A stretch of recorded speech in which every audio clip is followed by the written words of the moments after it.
Assalamualaikum warahmatullahi wabarakatuh. Berjumpa lagi dengan saya Ahmad Khairul Fatah pada mata kuliah Pendidikan Pancasila. Semoga kita semua sehat walafiat dan diberkahi oleh Allah, dan belajar kita mendapatkan ilmu yang bermanfaat bagi kita pribadi dan bermanfaat bagi orang lain di sekitar kita. Baik teman-teman sekalian, hari ini kita akan belajar tentang hakikat Pancasila. Selain sebagai dasar negara, sesungguhnya Pancasila itu apa sih maknanya bagi kita bangsa Indonesia itu? Nah, nanti kita akan bahas di sini ya. Seperti kita ketahui, rumusan Pancasila itu dari sila 1 sampai sila kelima bisa kita temukan pada pembukaan UUD 45. Dan pada pertemuan sebelumnya kita telah membahas bagaimana Pancasila sudah dirumuskan, bagaimana sejarahnya, mulai kapan, siapa saja yang menyusunnya, bagaimana prosesnya, sudah pada mata kuliah sebelumnya. Kali ini kita akan membahas sesungguhnya Pancasila itu apa sih ya. Kalau kita buka pembukaan UUD 45, kita menemukan rumusan Pancasila itu ada di paragraf terakhir dari UUD 45 ya.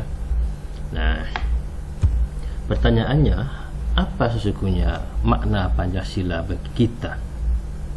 Bung Karno pada pidatonya di tanggal 1 Juni 1945 ketika beliau menyampaikan usulan tentang dasar negara, filosofis Grundslag ya, itu menyatakan bahwa di forum ini, di majelis BPUPKI ini, kata Bung Karno, kita itu sesungguhnya mencari satu kata yang sama, satu kata atau mencari kesepakatan yang disetujui oleh kelompok-kelompok yang ada di dalam BPUPK ya.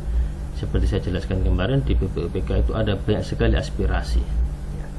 Maka Bung Karno menyatakan kita mencari kata yang disepakati oleh Yamin, disepakati oleh Ki Bagus Hadikusumo, disepakati oleh Ki Hajar Dewantoro, disepakati oleh Kiai Haji Sanusi, disepakati oleh Abi Kusno, Lim Kon Hian dan sebagainya.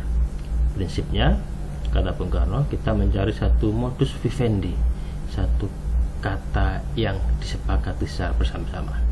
Ini pidato Bung Karno. Dan memang di majelis BPUPK itu dibentuk sidang pertamanya itu langsung oleh Warjiman, ditanyakan apa dasar filosofis dari negara merdeka yang akan kita bentuk nanti. Nah, kemudian pidatolah banyak tokoh-tokoh di BPUPK yang terekam itu, ada Yamin, ada Soekarno, dan beberapa yang lain.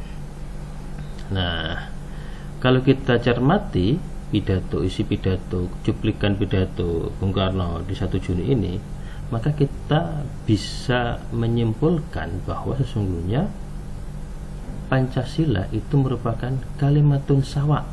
Kalimatun sawa itu sebuah istilah di dalam Al-Quran, di dalam surat Ali Imran ayat 64 ya. Qul ya ahlal kitab ta'alau ila kalimatin sawa'im bainana wa bainakum alla na'budu illallah wa la nusyrika bi syai'aw wa la yattakhidha ba'duna ba'dan arbaban min dunillah fa in tawallaw faqulu asyhadu bi anna muslimun. Di ayat ini Nabi Muhammad itu menyeru, mengajak kepada kaum ahli kitab untuk berpegang pada kalimatun sawa, pada satu kalimat yang disepakati. Nah, Pancasila itu teman-teman sekalian merupakan kalimat yang disepakati oleh seluruh pihak Kalau kita belajar materi yang sebelum ini, kita akan tahu bagaimana prosesnya, bagaimana perdebatannya, yang di kemudian hari akhirnya kita menyepakati rumusan Pancasila yang seperti kita kenal sekarang ini. Dan rumusan itu tidak hasil dari 1-2 orang, itu adalah rumusan hasil dari banyak pihak.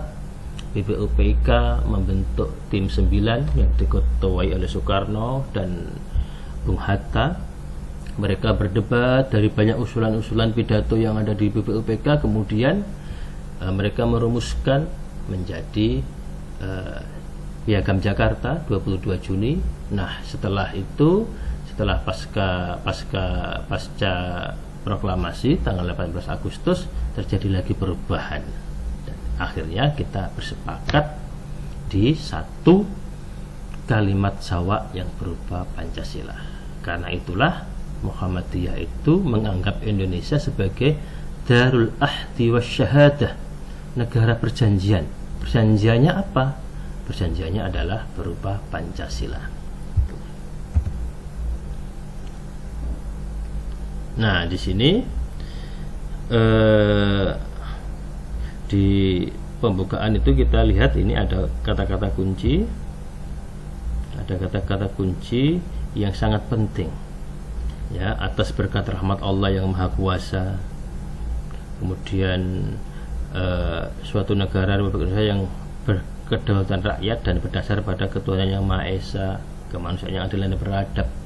Ini kalimatun sawa itu ternyata teman-teman sekalian, meskipun kita para unsur-unsur golongan-golongan seluruh bangsa Indonesia ini sudah mencapai kesepakatan, tetapi mereka para pendiri bangsa itu dengan rendah hati menyatakan bahwa kemerdekaan yang kita capai itu merupakan limpahan rahmat dari Allah, bukan semata-mata karena perjuangan itu.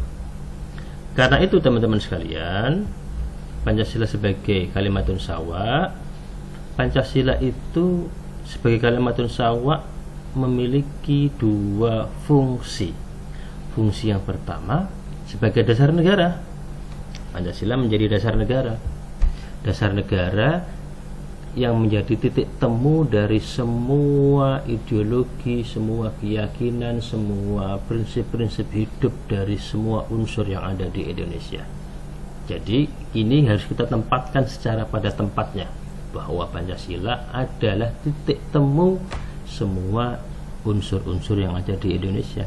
Makanya dulu di tahun 80-an ketika Pak Harto menerapkan asas tunggal Pancasila itu kita bergejolak, dan akhirnya pada reformasi 98 asas tunggal Pancasila itu dicabut. Kenapa? Karena Pancasila itu bukanlah asas untuk golongan-golongan yang ada di Indonesia. Justru golongan-golongan yang ada di Indonesia itu harus dirawat kebinekaannya, keyakinannya, keragaman pandangan hidupnya itu dirawat, dan semuanya bisa bertemu di satu titik yang namanya Pancasila. Pancasila itu adalah dasar negara. Yang kedua, selain sebagai dasar negara, Pancasila itu adalah sebagai pedoman kita bernegara, sebagai bintang yang membimbing kita ke arah mana negara ini akan dibangun. Jadi selain sebagai dasar, sesungguhnya Pancasila itu berfungsi sebagai tujuan, sebagai ukuran. Kalau kita hidup punya tujuan itu enak arahnya. Sedikit-sedikit menyimpang, nanti kita akan kembali lagi ke jalur yang kita bisa kembali lagi ke jalur yang benar karena kita punya tujuan yang jelas. Nah, tujuan dari keindonesiaan itu adalah ini, bintang pemandu kita menuju kepada cita-cita kemerdekaan itu adalah Pancasila itu. Ya, selain sebagai dasar, Pancasila itu juga sebagai pemandu kita menuju ke tujuan kemerdekaan. Tujuan kemerdekaan sebagaimana yang tercantum dalam UUD 45. Kalau kita analisis lagi lebih dalam lagi dari kelima sila Pancasila itu, sesungguhnya kita ini pembagian yang dilakukan oleh Bung Hatta ya. Pancasila itu terdiri dari dua bagian. Bagian pertama beliau menyebutkan sebagai fundamen moral. Fundamen moral itu apa? Fundamen moral itu pada sila pertama, ketuhanan yang Maha Esa. Jadi penempatan sila ketuhanan itu tidak serta-merta, tidak asal saja. Itu punya tujuan. Kalau kita lihat, Yamin menempatkan sila ketuhanan pada sila ketiga. Bung Karno dalam usulannya di 1 Juni menempatkan ketuhanan pada sila kelima. Nah, ketika dalam rapat tim 9 kemudian disepakati, ditempatkanlah sila ketuhanan itu di sila pertama. Itu ada maksud dan tujuannya. Maksudnya apa? Bahwa sila pertama itu merupakan dasar moral bagi sila-sila yang lainnya. Dengan demikian, sila yang pertama itu akan memberikan warna, akan memberikan jiwa kepada sila-sila yang lainnya. Sila-sila kedua, ketiga, keempat, kelima itu dalam istilah Bung Hatta sebagai fundamen politik. Ya, fundamen moralnya sila pertama, fundamen politiknya 4 sila selain itu. Nah, karena itu sila yang pertama memberikan warna, memberikan ruh pada sila-sila yang lainnya. Kalau Bung Hatta menyebut sila pertama sebagai fundamen moral, istilah yang sama digunakan oleh Buya Hamka. Buya Hamka menyebut sila pertama sebagai urat tunggang, ya, sebagai urat tunggang. Bahkan di beberapa tulisannya Buya Hamka menyebut sila pertama itu seperti angka 1, sementara sila-sila yang lainnya itu seperti angka 0. Seberapapun banyak angka 0, kalau tidak ada angka 1 maka dia tidak memiliki makna. Angka 0 ketika ditambah 1, angka 1 ketika ditambah angka 0 di belakangnya akan menjadi 10. Ditambah 02, 20 di belakangnya menjadi 100. 03 menjadi 1000, 04 menjadi 10.000, begitu. Jadi kata Hamka, berapapun 0 yang kita cantumkan di dasar negara kita, yang paling utama adalah sila pertama, karena dia adalah angka 1, sementara sila-sila yang lain sebagai angka 0. Nah, ini Anda bisa baca kutipan-kutipan dari tulisannya Buya Hamka. Demikian teman-teman, pembahasan kita kali ini tentang makna hakikat dari Pancasila. Semoga kita bisa mengambil hikmah dan kita bisa memperkaya bacaan kita tentang Pancasila melalui banyak-banyak buku yang lain. Karena itu kita harus banyak-banyak membaca buku-buku yang terkait. Terima kasih, mohon maaf. Assalamualaikum warahmatullahi wabarakatuh.